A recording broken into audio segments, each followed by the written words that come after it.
Hey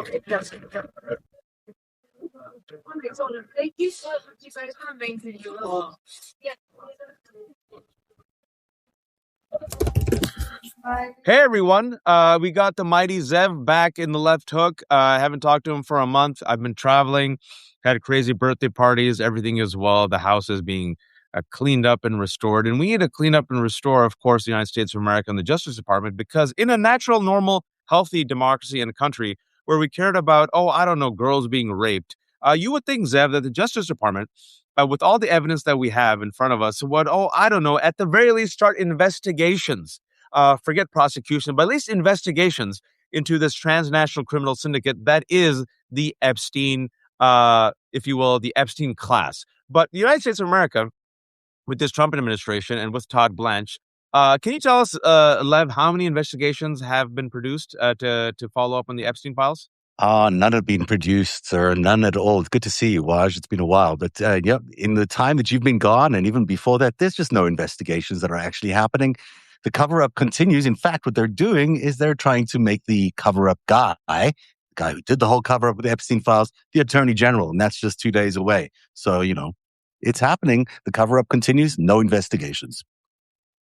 It's one of those situations where even though there's no investigations, there are people such as yourself and others who are dogged and relentless. And there are people like Ellie who keeps a track record of some of these horrific human beings that we talk about. So it's not just Epstein, but it's also Peter Thiel. It's not just Peter Thiel and the Broligarchy, but it's also Leon Black. It's not just Leon Black, but it's also, guys, there's so many of these. Who's that guy who gave him the $75 million townhouse, who used to run Victoria's Secret? Wexner. One of these people, though, Leon Black, is a major character who gave hundreds of millions of dollars to Epstein.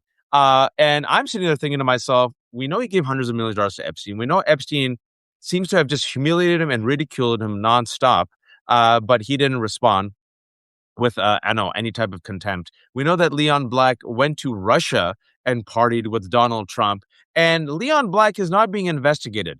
Isn't that interesting, Zev? But finally, you mentioned to me, because I'm trying to keep up with all the news, that Leon Black is he having his day in court? Is he testifying? What's happening?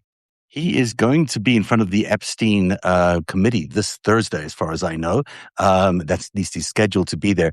It's the first time you're going to hear from him in a deposition kind of setting, and we will get to hear how he paid Epstein all this money. I mean, there's so much money to be paid for what he calls accounting services. And in the last few months at Narativ, we've been able to piece together what those accounting services were all about. So these were huge schemes. Leon Black likes to collect very famous art pieces. And Jeffrey Epstein was able to use these art pieces and the sale of these art pieces in order to avoid Leon Black's tax payments to the government and to the New York State that he owed. Because, when you sell it, a major, thing that you have, if you sell your car, your house, I'm sure you live in a glamorous house, Waj, and if you sold it, it would make some profit because that's just, you're such an astute capitalist. And on top of that, you would have to pay taxes, presumably, on that. Now, when Jeffrey Epstein sold some of the art pieces for Leon Black, he didn't pay any taxes on any of that stuff. Interesting. Yeah, interesting. And he didn't pay any taxes because guess what? He actually still owns the pieces of art, like in all likelihood. What Jeffrey Epstein did was created these funds, these offshore funds that owned it temporarily, and then sold it back. So there's some sort of weird loophole which is now being closed where you didn't have to pay capital gains tax on certain items in the art world if they were kept for a certain period of time. Jeffrey Epstein knew that. He was able to play the taxpayer, the IRS at least, really well by hiding the sale of these art masterpieces that Leon Black, in all likelihood, still owes, but pretended to sell publicly. And can you tell people, for those who don't know, because we say these names, Wexner and Leon Black, and what's common to us is common to everyone else. Who is Leon Black? How did he make his money? Leon Black is the guy who, he's known for running Apollo, which is a very unusual kind of firm that makes a lot of money by buying distressed assets. He doesn't run it anymore, by the way. He was booted out because of his association with Jeffrey Epstein, but that's where he made his money. Some people say that the origins of Apollo actually came from the 1987 stock market crash. We all remember that was called Black Monday, if I'm not mistaken. Yes. And interestingly, his name is Leon Black. I'm not sure if it was named after him or anything like that. I'm not suggesting it was, but he did make a lot of money off the distressed assets that Milken, because he worked at Milken's company that went under in 1987. And somehow he was able to, out of the ashes of Milken's company, he was able to start his own company called Apollo, which was remarkably successful, landed up being, one of the biggest companies in the world, and also very closely aligned to Vladimir Putin. There are some great photographs where Leon Black is sitting right next to Vladimir Putin, or two chairs away. They're chatting at the RDIF convention or conferences they have every once in a while. And Leon Black is center stage as one of the senior American business people who has always been supportive of the Russian Development Fund and very close to Vladimir Putin. And how did Leon Black then meet Trump in Russia? So they went partying together, and that wasn't necessarily the intention. But in 1996, on the second visit that Donald Trump spent in Moscow, he took Leon Black and several other business leaders that he was close to Russia. At the time, Donald Trump was bankrupt. He should have been bankrupt completely. He should have been unable to afford anything. But soon after his return from Russia, he surprisingly returned to the Fortune 400 as one of the greatest, one of the richest people in the world. Remarkably, no one knows where the money came from, but suddenly he went from bankruptcy to, hey, I'm back in the top leagues of the billionaires of the world, because that's what happens when you go to Russia, I suspect. It's one of the situations where Leon Black clearly is involved in all the shit. Clearly, he has no explanation to why he's overpaid Epstein all this money for tax advice, because it's not normal, Zev, right? To pay, what is it, $140 million for tax advice? Yeah. I mean, I get my tax returns done for like $100. So and I get a good deal, but 145 million is a lot of money to pay for tax advice. And the reality of it is he was basically committing crimes on behalf of Leon Black. That's what these art trades really are about. And what they signify is that, Jeffrey Epstein would have done anything for his clients, including, by the way, paid off some women that Leon Black was clearly involved with, some Russian women that became his lovers or, associates. And Jeffrey Epstein paid off these women on behalf of Leon Black. He carried out investigations into these women, even contacted he's contacted the economic ministry in Russia to get information about one of these Russian women. So Jeffrey Epstein would go quite the distance for Leon Black, and committed crimes on his behalf as well. And why? What is Leon's connection? Well, I want to start with: is there any connection between Leon Black and Israel, or is it Leon and Russia primarily? I mean, there's always a connection with Jeffrey Epstein and Israel. So all the conduits around him, including Leon Black, there are always connections. You can't really separate the Kremlin's sort of activities in this particular space with Jeffrey Epstein and Israel, because there are just so many oligarchs that have made their way to Israel. They live in Israel. They have still tons of money, of course, and they've in fact taken over a lot of the intelligence services in Israel and have a large influence over Bibi Netanyahu. So that's why you often see these leaders, march in unison. You see Trump, Netanyahu, and Putin always doing the same things, always supporting each other. There's a reason for that. There's just a lot of Russians living in Israel. And it's one of those situations where now you're saying that Leon Black, you text me, it goes, next week, Leon Black testifies, probably the most anticipated witnesses since the Clintons. All right. Yeah. Suppose you were in the room. Suppose, I know Republicans won't give a shit, but suppose you're a Democrat, who cares, right? Suppose you're like Ro Khanna or Thomas Massie before he leaves. Questions you'll ask Massie. What do you want to know? Well, the thing that when you get back to the basics of why we're so interested in the Epstein investigation, it's the fact that this network of men was so abusive to these women and young girls that Epstein kept bringing, into this network. And Leon Black was amongst the most vicious and the most cruel. And when you read some of the affidavits around his criminal activities with these women, you just, you can't believe that someone is so disgusting. And Leon Black is one of those people who did the worst to some of these girls. So, firstly, the questions around what happened, The details around why he was so he bites a lot apparently, and sometimes to the point of bleeding some of his victims, and that he was one of the biggest partakers in as far as we could tell of Jeffrey Epstein's underage girl human trafficking network. So that's just that's the thing that captures the audience and the public's interest. But of course, behind the scenes, there is all these financial crimes. There's the crashing of the market in 2008. There's the crashing in 1987. These people would do anything for the billions that they got out of America. In fact, trillions. When I try to count it all up, there's about $80 trillion of money that got stolen from the American people by the Jeffrey Epstein network. And Leon Black was front row and center of each of these financial crimes. He's directly connected to Vladimir Putin. There's a lot of people connected to Vladimir Putin, but very few are directly connected to Vladimir Putin, and Leon Black is. So there's a lot of questions about that. I'd certainly ask about the artwork. Does he still own these pieces that he supposedly sold? Does he still have them? And if so, why didn't he actually sell them? That's worthy of at least one question.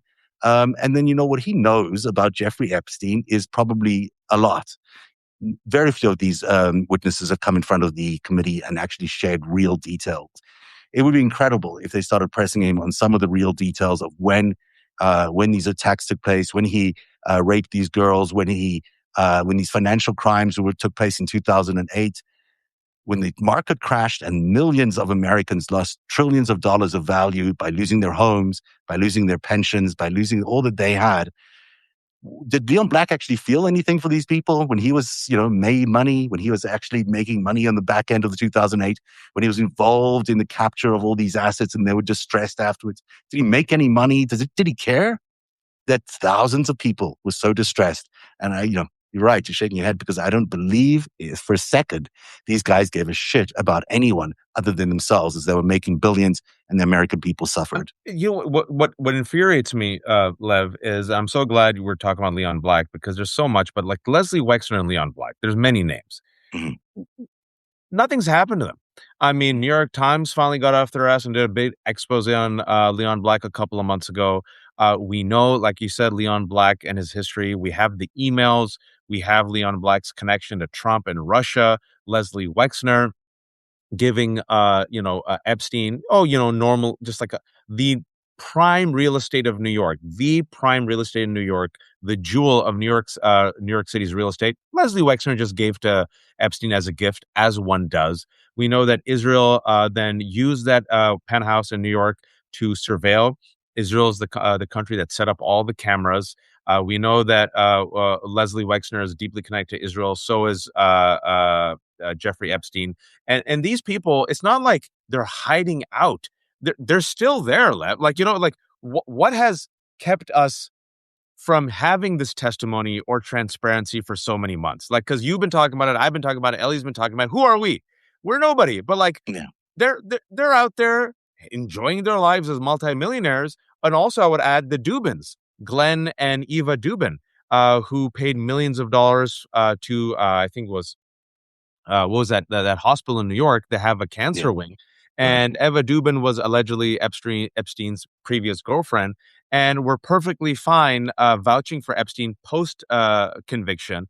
These people are out here openly just living their best life, and no one wants to ask them any questions. The reason is, Waj, you're so astute in raising all those names, and they're the right names to ask. But in so many of their cases, they've already paid their dues according to the Department of Justice. There was this U.S. Virgin Island. I meant Zev. Someone said I called you Lev. Apparently. You have called me Lev a couple of times, but it's okay. It's okay. It rhymes. It blows me away when I think about this U.S. Virgin Island settlement. So Leon Black paid $62 million as a settlement. It now buys him immunity from any further prosecutions, according to the DOJ. I mean, normally it wouldn't. In my mind, okay, we've got new crimes now that we found out that you didn't testify to before. Therefore, we're coming at you again. But no, he gets immunity for $62 million. The whole U.S. Virgin Island case needs to be reassessed completely. The reality of it was, it's a kind of a side hustle that allows these billionaires to have gotten away with it.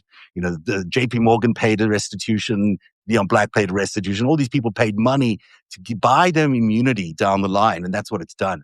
When in reality, there were real crimes that took place, and these guys are getting away from it because of that immunity. I also want to ask you, you mentioned, in addition to Leon Black, well, there's multiple vectors here. We have the New Mexico story because, Mm, folks, New Mexico, I mean, he had a ranch in New Mexico. We've talked about on this show before, where he allegedly not only just raped girls, but also there are allegations of burying and murdering girls and burying their mm. bodies. And New Mexico, folks, it's bipartisan. A lot of Democrats knew about it. What do we know about New Mexico so far? Because that's in the news, slowly but Oh, surely.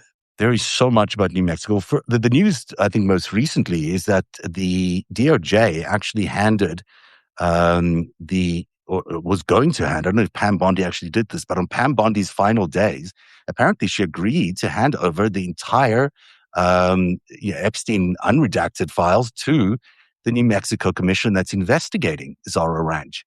Now, the next day, she was fired. So it's unclear whether that was actually done or not, but that's news today. Now Todd Blanche is in charge of the DOJ. He's the acting attorney general. Is he going to share it with the New Mexico guys? Not at all. Not likely. The other thing that we've been investigating at narrative.org is this underground facility that seems to have been built adjacent to the big mansion at Zorro. There is almost indisputable evidence that there was something buried underground there. In terms of it being a facility, kind of under that big, that weird circular thing. Some people say it's a Jericho labyrinth looking circles that are concentric with a sort of look like a weird garden. Underneath that huge thing, which was the size, almost of, I don't know, a football field, looks so huge. Underneath that, there was some sort of facility connected to the main mansion. We don't know what it was. It feels to me like it was, in all our analysis, some sort of underground lab, or at least a crypto kind of facility where it was really important to keep things cooled, because there seems to be all the infrastructure in place to allow for ventilation and engineering around that. Now, the reason we suspect that is because all of that whole property was constructed by a company that was known for building underground labs at Los Alamos and the other facilities in the region. Wow. That is sort of the nuclear center of America's development of nuclear arms and any nuclear research. So that whole area is covered by a lot of these underground facilities.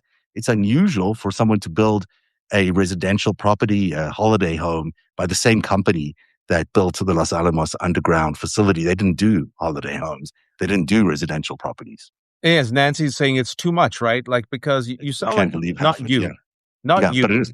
but like anyone who says that, so like, oh, you're a conspiracy theorist, but you see so many connections come out, Yeah. connections to Peter Thiel, connections to Palantir, connections to crypto, connections to the right wing, connections to Israel, connections to Putin, connections to Los Alamos, connections to eugenics, connections to these Harvard professors and these, right wing professors that he funded, right?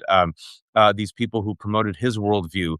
And you see that there's no way he could have just done it by himself. This is a No. cabal of some of the world's most wealthy, powerful people. Bill Gates, who is now, I think, permanently damaged by his association with Epstein. His ex-wife, has pretty much bluntly said that she warned him about it, and probably one of the reasons, many reasons for his divorce. And then, he had sex with two Russian women. Forgets to mention that they're 20 years old, 21 Yeah. years old, right? May have been third as well. But Yeah. And yeah. then, Los Alamos, I'm so glad you mentioned that. Yeah.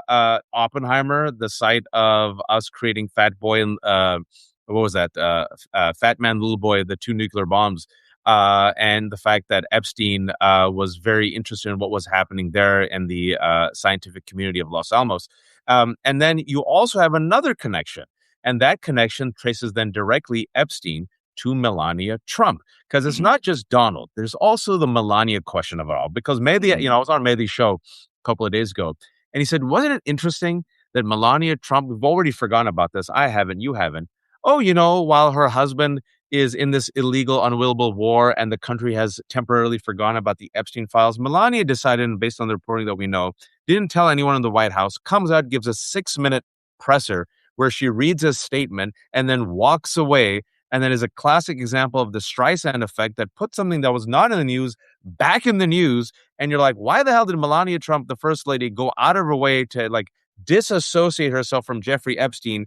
And a central player or two players in that story are Paolo Zampoli and Amanda Ungaro. Who is Ungaro? And I don't know if I'm pronouncing his name Zampoli correctly. Zampoli, yeah, you pronounced it correctly. Paolo Zampoli is working for Donald Trump in the administration. He's the official ambassador for global partnerships, whatever that might mean. He gets an ambassadorship immunity, even though he was never, ever cleared by the Senate, or not confirmed by the Senate, and not cleared by a security assessment. Nevertheless, he works today for the administration. His former partner, or as she describes herself as the mother of his child, Amanda Ungaro, now lives in Brazil after she was deported by ICE. She was first captured by ICE, who then spent 3 months in ICE detention and then self-deported basically to Brazil just to stop the criminal prosecution of her. That deportation, that capture by ICE was ordered by her husband from inside the administration. I'm putting the link in right now to the New York Times article. Yeah. Trump friend Paolo Zampoli asked ICE to detain the mother of his child. Yeah. Yeah, I mean, and she tells the story in her first interview with me that we ran on Narativ a few months ago, maybe a couple of months ago. Now she's back tonight at 7 p.m. We're going to talk to her about the new evidence she's sharing with us. But, her ordeal has been quite dramatic. And she was ripped out of a successful business in Miami, thrown into this ICE detention on behalf of Paolo Zampoli, who requested it of the ICE official. The question that everyone is asking, or at least I'm asking, is what did Melania Trump know about all of this? According to Amanda, she had someone ask Melania Trump, because they were close friends before, whether she knew about her current deportation status and the fact that she was in ICE detention. Melania acted shocked, but she did nothing to save her best friend, or so-called best friend, from this ICE capture. Which leads everyone to question, well, why wouldn't she do something like that? And that's where we get to tonight's episode of our interview with Amanda, which will be live at 7. We're going to hear about all the connections that Paolo Zampoli had to, guess what, Russia. For 30 years, he seems to have been acting as a kind of a proxy for Russia. He's officially the Dominican the Dominica representative to the United Nations under some sort of weird secondary title, but he was basically working for Vitaly Churkin. Vitaly Churkin was the UN ambassador for Russia. Vitaly Churkin was the guy who was part of the KGB recruitment of Donald Trump back in 1987. He's also Jeffrey Epstein's conduit to Russia. Vitaly Churkin shows up a lot. And tonight we'll show you the emails and how they connect. And what seems to be a Russian operation inside the United Nations, which is shocking because, Melania Trump and Paolo Zampoli are best of friends. They text all the time, and he works for the Trump administration. So there might be a real Russian mole inside the White House, inside the administration, that is spying on Melania Trump, and no one is doing anything about it. And also, the connection goes deeper because Paolo Zampoli was a modeling agent, and he used to procure these girls, and he was the one who said, no, I'm the one that actually introduced Melania to Jeffrey Epstein. Jeffrey Epstein was the one to Donald Trump. And Jeffrey Epstein said it was actually me who introduced Melania to Donald. And then Melania has her own version of the story where she kind of bumped into Donald, right? Yeah. And we still don't know, right? Like, was he your modeling? Okay, so you say he was your modeling agent. He found you and you brought you here. We still don't know much about Melania's American origin story. Also, Amanda Ungaro, she was 18 years old at the time when Paolo brought her.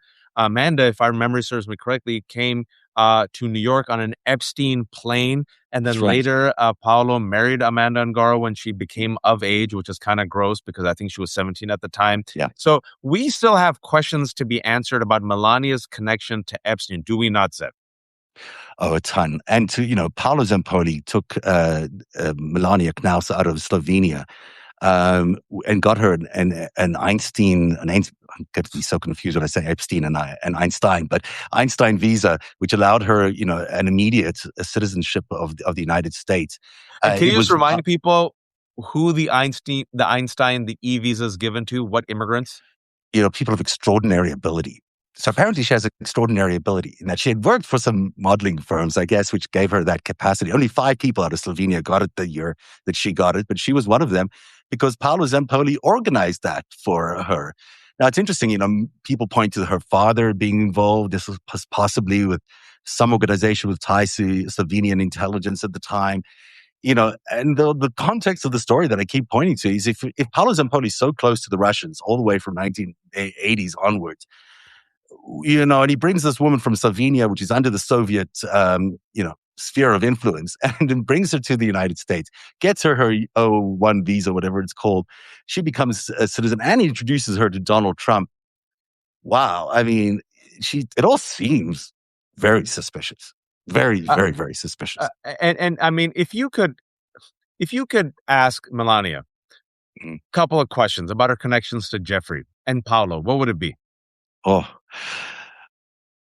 well, I mean, the direct question would be: were you involved in a relationship with Jeffrey Epstein, and were you involved in the relationship with Jeffrey Epstein in order to get Donald Trump to be your husband? I mean, that's one question or two questions I would ask. They're pretty leading questions, but it's where I think the story might be going. There is a lot about her history with Jeffrey Epstein we don't know. She denied having a relationship with him and Ghislaine Maxwell when she made that weird PR statement. No one was accusing her of a relationship with Jeffrey Epstein or Ghislaine Maxwell. So why was she denying it? It's so weird, man. Like I just think, because I'm just doubling down on this for a second because there are 37 crises a day, Zev, in this country that people kind of just move on. But the fact that Melania Trump, according to reports that we have, would not inform the White House and on her own do that 6-minute presser where she read that statement and separated herself from Epstein and Ghislaine Maxwell, that was on the that came after Amanda Ungaro kind of threatened her on Twitter. To me, there's a there, Zev. Like, why else would she? If Amanda's just a lying liar, who cares? Who cares about Amanda Ungaro? Just ignore it. Or maybe Amanda knows things. Amanda knows things. And Amanda knows things because she was by Paolo Zempoli's side for decades. And she also has a trove of emails of Paolo Zempoli's emails that he sent to her very regularly. And that's what she shared with Narativ, some of these emails. And so clearly she knows a lot, and the emails are there to back her up. She's got the receipts that show that, Vitaly Churkin, for example, was at Paolo Zempoli's 40th birthday party, giving the main toast to this young diplomat from the Dominica. I mean, it's unbelievable that he had such close ties with the Russian ambassador to the United Nations. And she's got all the receipts. So she'll be there tonight to reveal some of them, and hopefully will keep giving us those receipts to share with everybody. Because people are watching right now, we got 1,200 people, and you got, it's amazing that you got her to come on. Can you please shamelessly promote how people can see that interview tonight? At narativ.org. Thank you so much, Waj. It's at narativ.org. Narativ is .org, O-R-G, is where you can find the interview tonight. It'll be live at its first playing, and so everyone should really try get in there at 7:00 tonight, because the second version will be only partially live, free, sorry. 7:00 Eastern time? Yeah, Eastern time, absolutely. And paywall or no? It's free at 7 p.m. It'll be free for everybody. Afterwards, there will be a paywall. That's why I'm encouraging everyone to please check in at 7 p.m. because that'll be the live portion of it. And folks, that's a connection. I'm telling you, Paolo Zempoli, Amanda Ungaro, they have Melania shook. And specifically Amanda, because she was deported by folks. Look at the cruelty. He deported her during a fierce custody battle, and she is so pissed off because her alleged former best friend did not intervene. She has been separated from her son, and she's like, all right, I got the goods on you. You better connect me with my son. And Melania comes out and then says what she says. It's almost as if she's taken a cue from Ghislaine Maxwell, who might have some dirt on very powerful people, which is why she got transferred from Florida to a minimum security camp where she is getting pampered with yoga classes and her own dog. I'm just throwing it out there. Amanda's been on a mission. I mean, she's at war with Paolo. She was taken out of her home and out of her business in a Christmas Day raid. Just the worst kind of thing you could do, and thrown into an ice camp for 3 months. separated from her son, and then moved to Brazil. 3 months in an ICE camp is enough to make anyone mad at Paulo And for and what? Melania Because of a Trump. power play by Paolo Yeah. Zampoli, who used his connection to Donald and Melania to flex and to punish his ex-wife and the mother of the child, and then to separate the mother from the child. These are the monsters that we're dealing with. And good on Amanda Mm. for coming out and saying, I got shit to say. And Melania was spooked, folks, because right after she said that, she came out and did that impromptu 6-minute Epstein conversation when no one was talking about Epstein. Everyone had moved on and talked about what we were, but everyone had moved on and talked about the Iran war. So there's a there. Watch Zev's interview with her at 7 p.m. Eastern time tonight. I got about 3-4 minutes before I get Ro Mm. Khanna on. I want to ask you about this. Are you Yeah. shocked, sir, by Michael Cohen becoming buddy with Donald Trump again? Are you shocked by this? No, I'm not shocked at all. I mean, it's clear that this is where they were going. We've been reporting it out for months.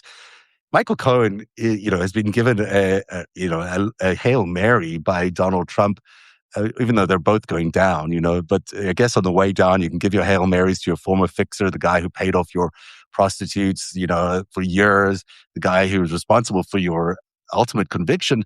In order to get Donald Trump off the hook, he's basically welcomed Michael Cohen back into the sphere of influence. He's gotten him a radio show at WABC. And we know you can write the rest of the script. He's saying that the testimony he gave was what's the word I'm looking for? Yeah, he They said made him give Alvin it to Bragg and Letitia James coerced him. coerced him. Thank you. That's the word. Which is bullshit. It's just bullshit. We all sat through those things. We all saw the evidence. He was quite willing to show off this $3,000 check. He was quite happy to make tons of money off people on Substack and elsewhere by selling his fictional book. It was a true book, but it was, clearly he was not totally selling out on the president. But he made a lot of money, in other words, over the last few years, pretending to be anti-Donald Trump. He's really always been inside the Donald Trump universe. And we And called he's him going to out. get, We called him out for months, and the reason yeah. why we called him out is because he flipped on us. It was on your show Mhm. where he flipped on us, and you asked him a simple question, and became belligerent, and he became belligerent on other shows. And we simply asked, "Look, I got nothing against you, man, but look, Ellie's subscriber has found this motion that clearly you made." And your attorneys try to commute your sentence because you said you had information about Epstein and Trump. Yeah. He's never answered that. He always doubles down with anger, and then it's all around Epstein, folks. Whenever it comes to Epstein, he just reacts violently, and that's when we started, not just us but other people, just started asking questions like, "Yo, why? What did you know? Were you lying? Why did your attorneys reach out to the Justice Department? What is it that you know? I don't know anything. I didn't see anything." So he is engaged in the active cover. This is my take on this, because it seems very clear. Whenever you ask him about Epstein, he doubles down and becomes angry and starts cussing you out. And then once a few of us started pushing, that's when he got closer and closer to Donald. And now the union is complete, which means that Michael Cohen is completely compromised when it comes to Epstein and perhaps allegedly some of Trump's victims. 100%, 100%, Waj. And it's not only that. There's this great sale of that house in Palm Beach, the La Maison Amitié, which is the House of Friendship, is what it was called, that Wexner once owned, actually. That, it's now known that it was a payoff by the Russians to Donald Trump. They sold it for $95 million, which gave him a $50 million increase in value. The reason Michael Cohen is so important is not only Katie Johnson. It's not only the fact that he lied to everyone about being, not knowing anything about Epstein. It's because he was in the middle of that sale, which is a known Russian money laundering payoff to Donald Trump. The one few things that we can actually say with certainty, hey, that looks illegal. And it was Russian money flowing to Donald Trump. And Michael Cohen was a witness to all of that. He took part in that deal. He was the broker on record on that deal. If he says he doesn't know who Jeffrey Epstein is, which he said last night on his show, That is just bullshit. He knows a lot about Jeffrey Epstein. He was involved in all their deals together. There's so many of them. And this one in particular stands out, and he knows exactly who Katie Johnson is. And you know what? If Democrats ever get control of the Congress, the person who I would ask to testify is Michael Cohen. He knows where the bodies are buried, folks. And the fact that he has now finalized his alliance with Donald. They're both in the cover-up. We've been saying it for months. Just look at the evidence of your eyes and ears and look at his own actions. And I know they got these Michael Cohen cult members and stands. I think there are few of them. What else do you all need to see, folks? This is a cover-up, but it's also a crime happening in real time. Because what Michael Cohen is going to do now is lie to get himself, get Donald Trump off the hook for all those convictions that he got. And that is a crime. It's an obstruction of justice. These guys are collaborating with it together. They're conspiring. Donald Trump and Michael Cohen are conspiring right now to get Donald Trump off those convictions. And that's exactly what's happening in real time. Zev, I got Rokana waiting for me. This is Zev. He has a fantastic interview at 7 p.m. ET tonight with Amanda and Garo. It's going to be awesome. Everyone go subscribe to Narativ. This is Wajahat Ali with the left hook. Sorry for the quick out, but Congressman Khanna just said he's waiting for me, so I'm going to go to him and talk about his detainment by the IDF. Zev, fantastic work, sir. Thank you. Thanks for having me on, Watch. Thanks, buddy.